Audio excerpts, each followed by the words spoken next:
جو ہوا غرقہ میں بخت رسا رکھتا ہے،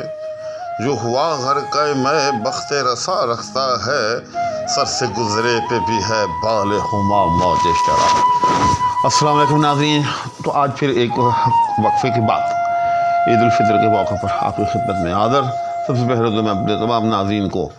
عید الفطر کی مبارکباد دوں گا اور اس کے ساتھ ساتھ بلا تاخیر ویڈیو کی طرف آؤں گا۔ چنانچہ جس غزل کی ردیف موج شراب ہے، بہت ہی پیاری غزل ہے، اس کا اگلا شعر لے کر آپ کی خدمت میں حاضر ہو رہا ہوں۔ تو سب سے پہلے اس کے اندر موجود مشکل الفاظ سے ایک جائزہ لے لیتے ہیں حسب دستور، اس کے بعد پھر ہم اس کی جو ہے تفہیم اس کی طرف آئیں گے۔ چنانچہ پہلا مصرع ہے، جو ہوا غرقہ میں بخت رسا رکھتا ہے۔ تو اس میں میں دیکھ رہا ہوں کہ دو مشکل الفاظ کہیں یا مرکب کہیں، بلکہ دونوں کو وہ موجود ہیں۔ تو پہلا مرکب ہے غرقہ میں۔ تو غرقہ میں کا مطلب ہے جو میں ڈوب جائے۔ عربی میں یاد رکھیے گا کہ مفعول کے وزن پر، جیسے معشوق ہے، محبوب ہے میرا اپنا نام، تو عربی میں ایسے ہوتا ہے، جبکہ فارسی میں اس کے لیے یوں سمجھیں کہ فعلا یا غرقہ جیسے اوزان استعمال ہوتے ہیں۔ تو بہرحال غرقہ کا مطلب غرق شدہ، غرقہ میں جو میں غرق ہو جائے، جو میں ڈوب جائے۔ بخت رسا، رسا آپ جانتے ہی ہیں رسائی سے نکلا ہے، تو مطلب یہ ہے کہ ایسا بخت کہ جو اپنی مراد کو پہنچ سکے۔ اسی لیے وہ شخص کے جو اپنی مراد پا لے، اس کے مقدر کو یا اس کے بخت کو بخت رسا کہا جاتا ہے، یعنی خوش بخت۔ بخت رسا یعنی وہ شخص جو صاحب خوش بختی ہو۔ اس کے بعد دوسرا مصرع، سر سے گزرے پہ بھی ہے بال ہما موج شراب۔ بال ہما جو احباب ادبیات سے، شعریات سے وابستہ ہیں، ان کے لیے تو یہ بالکل نیا مرکب نہیں ہوگا، اور نو آموز افراد کے لیے میں دہرائے دیتا ہوں۔ بال جو ہے وہ فارسی میں پر کو کہتے ہیں، جبکہ ہما ایک ایسا پرندہ ہے جس کے بارے میں یہ مشہور ہے، یعنی ایک تلمیح ہے کہ اگر وہ پرندہ کسی کے سر کے اوپر سے گزر بھی جائے تو وہ بادشاہ بنتا ہے، یعنی خوش بختی کی علامت سمجھا جاتا ہے۔ اس لغوی اور لفظی تشریح کے بعد اب ہم شعر کی تفہیم کی طرف آتے ہیں۔ تو ہم کہتا ہے کہ جو ہوا غرقہ میں، یعنی وہ شخص جو شراب میں ڈوب جائے۔ اب اس کا مطلب یہ ہرگز نہیں ہے کہ کوئی شراب کا تالاب ہے یا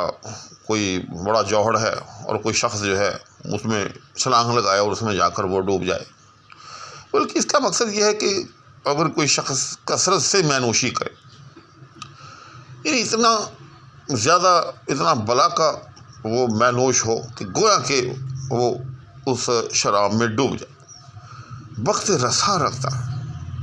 تو وہ صاحب کہ جو غرقہ میں ہو جائے، یعنی بلا کا میں نوش ہو، وہ تو بڑا خوش بخت ہے۔ اب دیکھیں غالبیات عام طور پر شرعی نقطۂ نظر سے بھی اور اخلاقی نقطۂ نظر سے بھی شراب کو جو ہے وہ قابل ملامت سمجھا جاتا ہے، لیکن مرزا صاحب فرما رہے ہیں کہ جو شخص بلا کا میں نوش ہو، حتیٰ کہ شراب میں وہ ڈوب جائے، تو وہ تو بڑا صاحب بخت ہے، وہ تو بڑا بخت ور ہے، بڑا صاحب مقدر ہے۔ حتیٰ کہ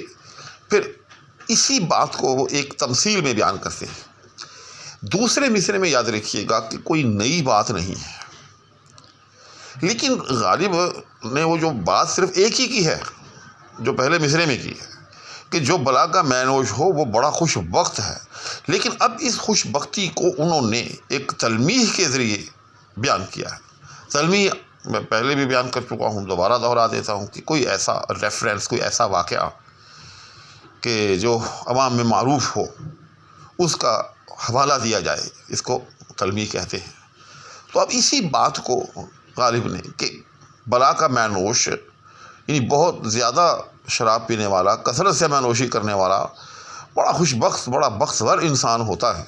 اس کو ایک تمثیل کے ذریعے بیان کر رہے ہیں جو دوسرے مصرعے میں کہتے ہیں کہ سر سے گزرے پہ بھی ہے بال ہما موج شراب، کہ ظاہر ہے جیسے پہلا مصرع جو ہے اس میں غرقہ میں کا لفظ استعمال ہوا ہے، یعنی غالب نے یوں سمجھے کہ ایک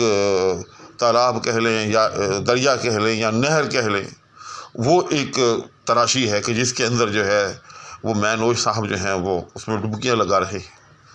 تو اس میں پھر وہ موج بھی ہوگی۔ اصل میں تو یہ ساری چیز موج شراب سے نکلی ہے، یاد رکھیے گا، کیونکہ اس کی ردیف کے اندر موج شراب ہے، تو غالب نے پورے شعر کی جو عمارت ہے وہ اس لفظ کے اوپر جو ہے وہ کھڑی کی ہے تاکہ ردیف جو ہے وہ شعر سے پیوست نظر آئے۔ تو غالب کہتا ہے کہ جس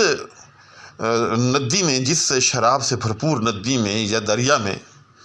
وہ صاحب بخت رسا جو ہیں وہ ڈبکیاں لگا رہے ہیں، اس میں نہا رہے ہیں، غسل فرما رہے ہیں، بالفرض وہ اس میں ڈوب بھی جائیں تاکہ سر سے گزرے پہ بھی، یعنی وہ موج شراب جو ہے، جہاں موجیں جو ہیں وہ عام پانی کی موجیں نہیں ہیں بلکہ شراب کی موجیں ہیں، کوئی موج آئے اور ان صاحب کے سر کے اوپر سے بھی گزر جائے۔ سر سے گزرنے کا مطلب یہ ہے کہ وہ صاحب جو ہیں اس میں وہ ہلاک ہو جائیں، فنا ہو جائیں، کیونکہ پانی جب سر سے گزر جاتا ہے، کہا جاتا ہے کہ پانی سر سے گزر گیا، مطلب یہ ہے کہ وہ بندہ ڈوب کر ہلاک ہو گیا، کیونکہ ظاہر ہے اس سے پھر سانس بند ہو جاتا ہے، اور جس کے نتیجے میں وہ بندہ جو ہے وہ مر جاتا ہے، جو بھی پانی میں اس طرح سے ڈوب جائے کہ پانی اس کے سر سے گزر جائے۔ تو وہ کہتے ہیں کہ سر سے گزرے پہ بھی ہے کہ اگر موج شراب جو ہے وہ کسی کے سر سے بھی گزر جائے اور اس کو فنا کر دے، اس کو ڈبو کر ہلاک کر دے، تب بھی وہ بخت رسا رکھتا ہے، تب بھی اس کی خوش بختی کے اندر کوئی کمی نہیں آئے گی۔ کیوں؟ اور یہ کہتا ہے کہ میں یہ سمجھتا ہوں گویا کہ وہ موج نہیں تھی جو اس کے سر سے گزری، بلکہ وہ بالِ ہما تھا، وہ تو ہما کا پرندہ تھا جو اس کے سر سے گزر گیا۔ یعنی موج شراب اگر کسی کے سر سے گزر کر اس کو ہلاک بھی کر دے تو بس یوں سمجھیے کہ اس سے اس کا کوئی نقصان نہیں ہوا، وہ صاحب جو فنا ہو گئے، ڈوب گئے، مر گئے، ہلاک ہو گئے، وہ کوئی نقصان سے دوچار نہیں ہوئے، بلکہ وہ یوں سمجھے کہ میرے سر سے جو ہے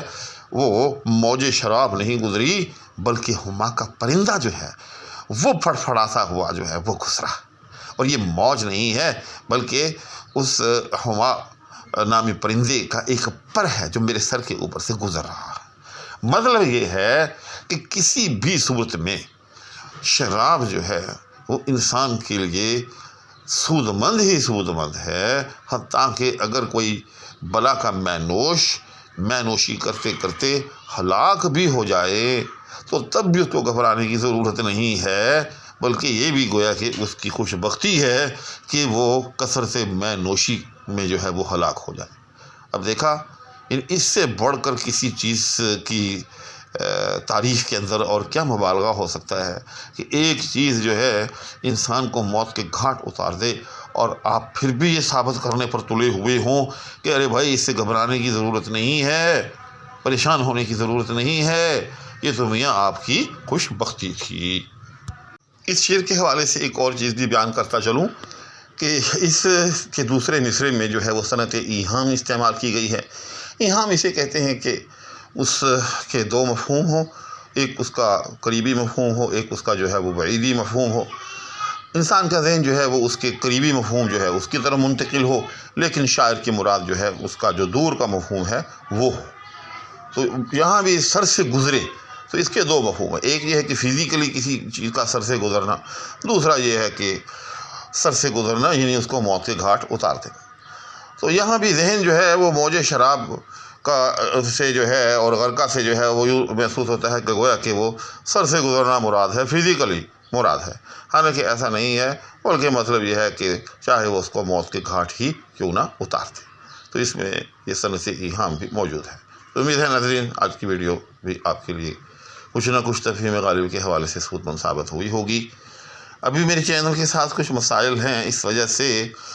ویڈیو کی اپلوڈنگ جو ہے وہ تھوڑے وقفے کے بعد جاری ہے۔ یوں ہی میرے چینل کے وہ مسائل جو ہیں وہ دور ہوتے ہیں تو انشاءاللہ پھر بڑی سرعت رفتار کے ساتھ آپ کی خدمت میں جو ہے وہ پابندی کے ساتھ حاضری دی جائے گی، اور تفہیم غالب کے حوالے سے کوئی گوشہ جو ہے وہ تشنہ تقریر یا تشنہ توضیح جو ہے وہ نہیں چھوڑا جائے گا۔ اسی کے ساتھ دعاؤں کی درخواست کے ہمراہ فقیر آپ سے اجازت چاہے گا۔ اللہ حافظ۔